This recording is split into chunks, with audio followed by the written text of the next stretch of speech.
Baik ya, selamat pagi teman-teman sekalian ya. Hari ini kita mau membahas tentang rekomendasi pemupukan. Ini hari ini saya bersama Pak Ilham. Ya. Selamat pagi Pak Ilham. Selamat pagi. Oke ya. Jadi hari ini kenapa penting kita membahas tentang rekomendasi pemupukan?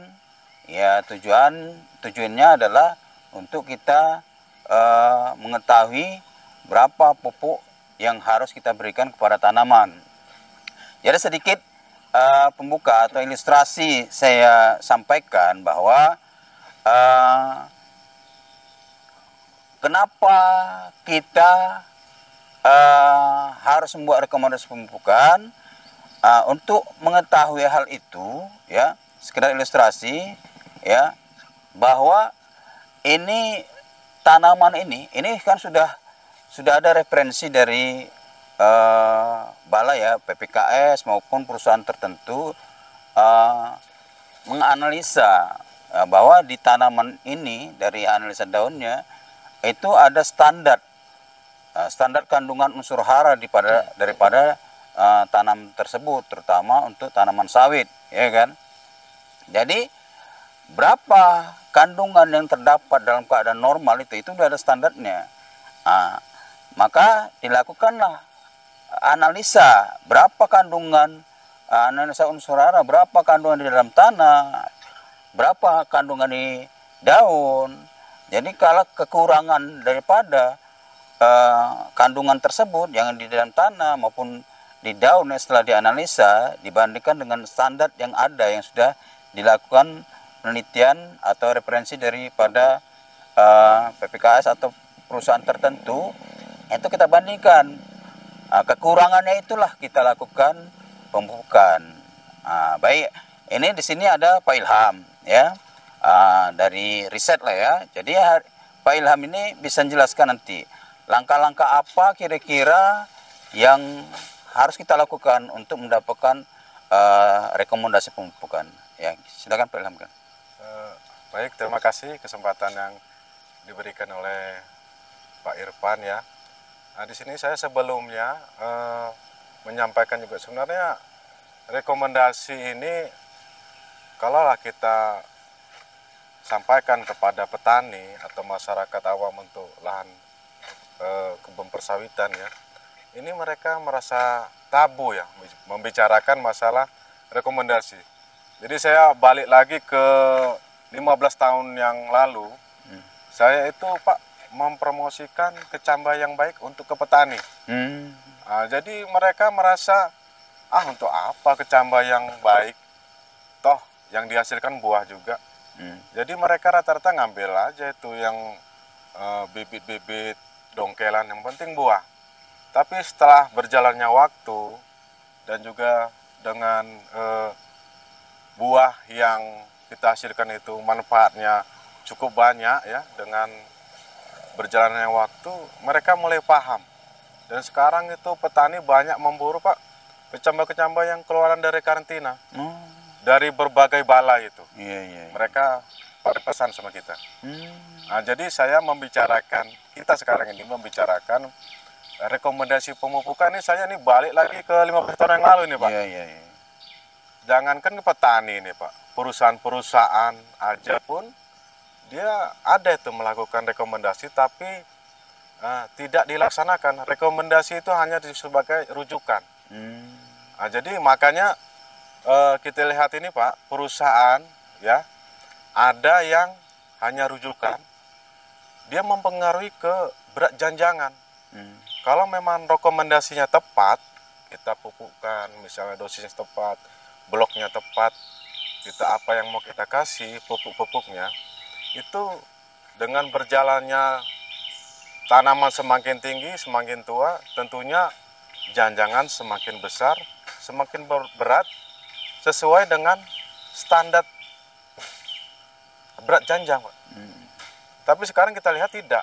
Jadi semakin tinggi tanaman usia tahunnya, berat janjangannya itu tidak mengikuti standar karena mereka tidak mengikuti rekomendasi yang ada. Rekomendasi yang ada itu hanya sebagai rujukan saja. Jadi saya juga buat rekomendasi ya ke petani, dan ada beberapa yang sudah eh, mengikuti apa yang saya teliti di sana. Ada beberapa petani memang rekomendasi ini harganya relatif agak lumayan lah Pak ya. Rekomendasi ini, rekomendasi pemupukan ini ada dua Pak. Yang pertama secara visual. Secara visual itu kita hanya melihat saja, melihat kondisi dan juga defisiensi apa yang ada di sawit tersebut. Jadi kita melihat vegetatifnya, baik daun, warna daun, vegetatifnya, dan juga tanah yang ada di situ. Nah, itu kita lebih murah mungkin biayanya kalau di situ. Nah, tapi kalau perusahaan biasanya dia pakai rekomendasi secara laboratorium. Tapi tidak menutup kemungkinan petani juga bisa, Pak. Nah, ini sedikit. Kalau untuk petani kira-kira berapa hektar lah ini? Kalau petani sebenarnya sesuai dengan kebutuhan saja, Pak. Nah, sesuai dengan kebutuhan. Kalau mereka mau 5 hektar, kita buatkan satu sampel rekomendasi pemupukan bisa. Kalau perusahaan itu minimal 10 hektar. Minimal 10 hektar ya. Minimal 10 hektar. Maksimal kalau perusahaan 50 hektar. Satu sampel. Satu sampel itu ya? Iya, satu sampel. Jadi, nah di situ Pak kita tahap-tahap yang mau kita kerjakan. Kalau secara visual kita harus ke lapangan Pak. Ke lapangan kita harus tahu di situ kekurangan dan efisiensi itu kita lihat dari pertumbuhan vegetatifnya, baik warna daunnya dan juga pertumbuhan gulma yang ada. Itu kita harus ke lapangan. Langsung kita kasih itu rekomendasinya, karena secara visual. Dan langsung kita kasih kode pupuk apa yang harus kita sampaikan di situ, dosisnya berapa. Itu secara visual. Mungkin kalau perusahaan tuh mereka kurang puas. Jadi secara laboratorium bisa. Kalau secara laboratorium kita juga ada cara kerjanya Pak, cara kerja untuk mengambil sampel. Jadi kita harus ke lapangan ya, kita ambil sampel daunnya. Nah, sampel daunnya mungkin sama-sama di mana aja balai penelitian atau balai riset itu yang diambil PRON 17 Pak. Nah, karena kenapa kita ambil PRON 17? Karena di PRON 17 itulah sinar matahari yang maksimal. Jadi di PRON 17 itu. Jadi kita bisa tahu Pak, untuk pengambilan PRON 17 itu salah atau tidaknya. Di situ ada cara tertentu untuk pengambilan PRON 17. Jadi semua orang tidak tahu. Kalau tidak belajar itu Pak, harus ada memang hitungan PRON 17. Kita harus tahu jumlah pelepah, spiral di dalam pohon itu berapa spiral, di PRON ke berapa. Jadi kalau orang sembarang ngambil PRON 17, kita bisa tahu tuh itu salah atau benar ya? Bisa tahu Pak. Jadi kalau yang sudah berpengalaman, di PRON 17 itu apa ya, pelepahnya lebih lunak. Kita sudah paham itu Pak. Kalau kita cincang, terasa kalau memang sudah biasa. Nah, jadi kalau orang yang sudah biasa pun, misalnya PRON 17 itu diambil sebulan atau seminggu yang lalu, dia bisa paham. Kita lihat saja pohonnya, itu seminggu yang lalu salah PRON 17 diambil. Nah, jadi seperti itu Pak. Jadi kita yang pertama, kita itu penentuan PRON 17 itu wajib kita tahu, kita ambil sampelnya, karena di situ sudah beberapa penelitian yang lampau-lampau itu. Karena di PRON 17 itulah letak pencahayaan atau hasil maksimal untuk mencari titik penelitian Pak. Nah, setelah kita masuk ke PRON 17, langkah selanjutnya kita harus ambil data juga Pak ke lapangan. Jadi historis lapangan itu kita harus paham juga. Misalnya gulma. Gulma ini bermacam-macam Pak. Ada anak kayu, kacangan, lalang. Jadi situ kita cek juga kerapatannya gulma tersebut, berapa skornya, seperti itu. Kemudian defisiensi defisiensi harus kita lihat juga. Walaupun kita masuk secara laboratorium, tapi ini defisiensi secara visual di data ini perlu kita lampirkan juga. Itu kita lihat dari gejala daunnya tadi lah ya. Gejala daunnya, misalnya N, K, borat, dan lainnya, itu kita tampilkan juga berapa skornya. Jadi itu menjadi pelengkap untuk orang laboratorium untuk membandingkan hasil lab tadi dengan data yang di lapangan. Nah, jadi banyak nanti urutan-urutan di situ yang kita cari di data di lapangan. Hamanya juga, udah itu topografi lahannya, udah gitu skor pupuk yang sudah dimasukkan, skorsing. Misalnya ada petani tersebut kita sudah aplikasikan kompos atau pome di sekitar itu, jadi rujukan untuk orang laboratorium untuk mengeluarkan rekomendasi. Nah, jadi seperti itu Pak, kurang lebihnya. Jadi kalau rekomendasi sini sudah tepat, tentunya petani itu tidak sia-sia Pak memupuk, karena selama ini petani asal pupuk saja. Pupuk harganya mahal ini sih oleh Pak ya, harganya mahal.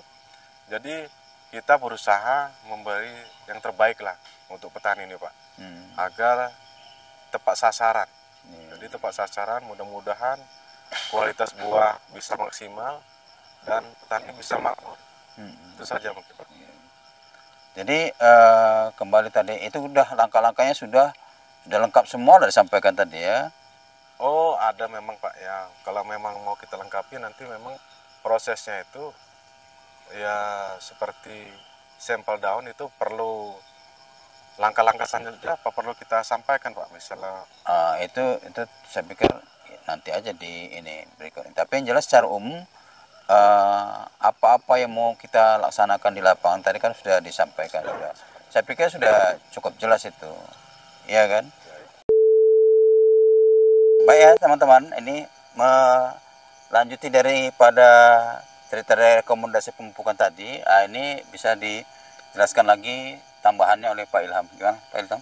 Oke ya, jadi kita sambung lagi ya, mungkin ada yang belum kita sampaikan juga. Rekomendasi pemupukan biasanya kita lakukan setahun sekali nih Pak.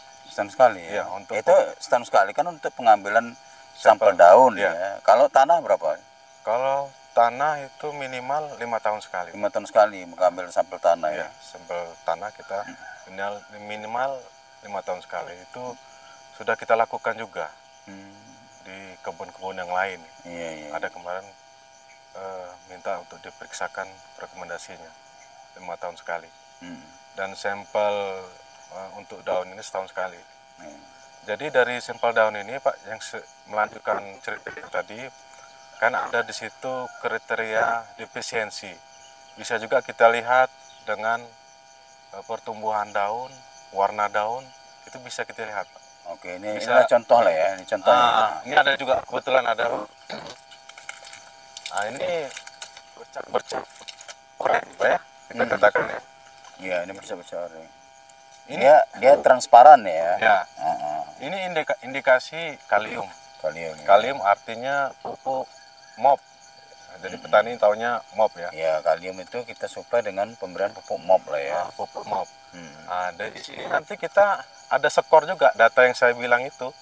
Kita kan perlu data juga untuk sampel daun itu. Jadi dalam satu pohon ini, skor yang kena kalium ini ada skornya Pak. Oh gitu. Misalnya dia skor 1 itu 8 pelepah. Per tanam ya, per batang tanam. Per batang. Nanti yang paling tertinggi itu skor 5. Kita buat skor 5, itu bisa hampir seluruhnya kena. Tinggal pucuknya saja yang belum. Gitu. Jadi orang lab dia bisa tahu juga membandingkan dengan hasil lab tadi, daun yang kita ambil dan juga data di lapangan. Seperti itu Pak. Ya, itu ada juga kita bisa lihat ini. Oh iya. Ya, mau ada penjelasannya. Gimana kira-kira? Ini apa pula nih?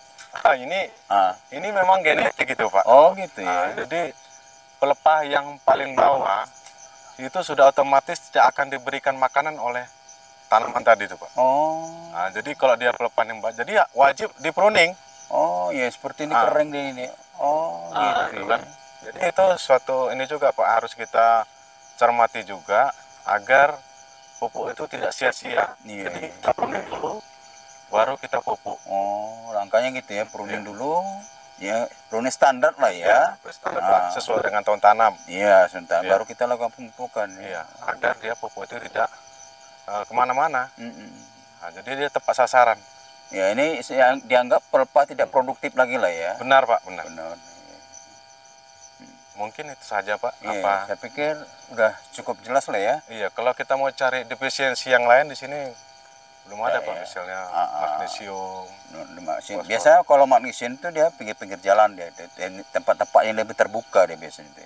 Itu ada juga Pak yang magnesium itu warnanya agak kekuningan. Yang pinggir-pinggir jalan itu biasanya itu virus Pak. Alga. Alga ya itu yang hitam itu ini kan, tapi dia ini enggak kuning. Oh, bisa juga. Ya, ada juga. Daun di pelepah-pelepah bawah dia itu biasanya. Iya, iya. Tapi di sini kan nggak kelihatan. Nggak kelihatan. Nantilah di sesi-sesi berikutnya kita bahas masalah itu. Ya udah, oke, terima kasih. Jadi baik ya teman-teman sekalian ya, untuk pengambilan untuk menentukan rekomendasi pemupukan tadi sudah cukup jelas disampaikan oleh Pak Ilham tadi. Di sini kita sedikit promosi ya kan, promosi bagi teman-teman atau para petani yang mau istilahnya kita buatkan rekomendasi pemupukannya, itu minimal berapa? Minimal 5 hektar ya?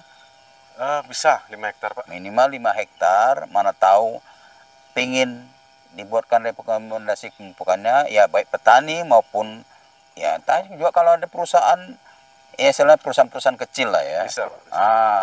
Kita juga siap membantu ya kan untuk melaksanakan kegiatan rekomendasi pemupukan itu ya. Jadi silakan di komen aja di situ, nanti bisa berhubungan dengan admin. Saya pikir itu aja. Cukup sekian. Terima kasih banyak Pak Ilham. Terima kasih Pak. Oke, sukses selalu. Sukses. Sip ya.